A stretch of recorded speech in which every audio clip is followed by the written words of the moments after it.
AI వినియోగంతో వైద్య సేవలను మరింత సమర్థవంతంగా అందించే దిశగా ప్రభుత్వం అయితే అడుగులు వేస్తుంది. 18 సంస్థలతో రాష్ట్రంలో ఎంపిక చేసిన 18 ప్రభుత్వ వైద్యశాలల్లో పలు రకాల వైద్య పరీక్షలు, సేవలను ప్రయోగాత్మకంగా అమల్లోకి తెచ్చింది. ఈ ఏఐ ఆవిష్కరణల ద్వారా ప్రాథమిక పరీక్షలతో వ్యాధులను గుర్తించి వైద్య సేవలు అందిస్తున్నారు. దీనివల్ల తక్కువ సమయంలో మెరుగైన వైద్య సేవలకు ఆస్కారం కలుగుతుంది.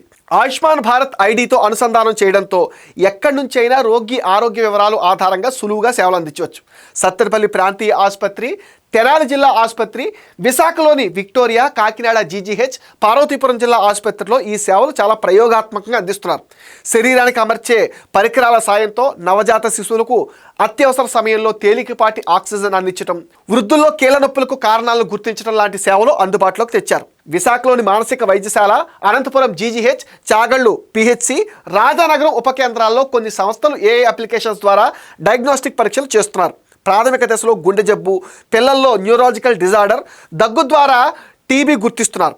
గుంటూరు జీజీహెచ్లో ఏఐ కెమెరా ద్వారా గర్భాశయ ముఖ ద్వారా క్యాన్సర్ గుర్తింపు, సూట్ కేసులో ఇమిడిపోయే పరికరాలతో క్యాట్రాక్ట్, డయాబెటిక్ న్యూరోపతిలను గుర్తిస్తారు. విజయవాడలోని జీజీహెచ్లో క్షయ గుర్తించడానికి ఆర్టీపీసీఆర్, రక్తహీనత, లుకేమియా పరీక్షలు, సిటీ డయాగ్నోస్టిక్ సెంటర్లో మధుమేహం, కిడ్నీ, థైరాయిడ్, రక్త పరీక్షలు సైతం ఏఐ ఆధారిత పరికరాలతో చేస్తున్నారు. పాడేరు, కర్నూలు, అనంతపురం జీజీహెచ్లతో పాటు తిరుపతిలోని రుయా వైద్యశాలలో ఏఐ ద్వారా వైద్య సేవలు అందిస్తున్నారు.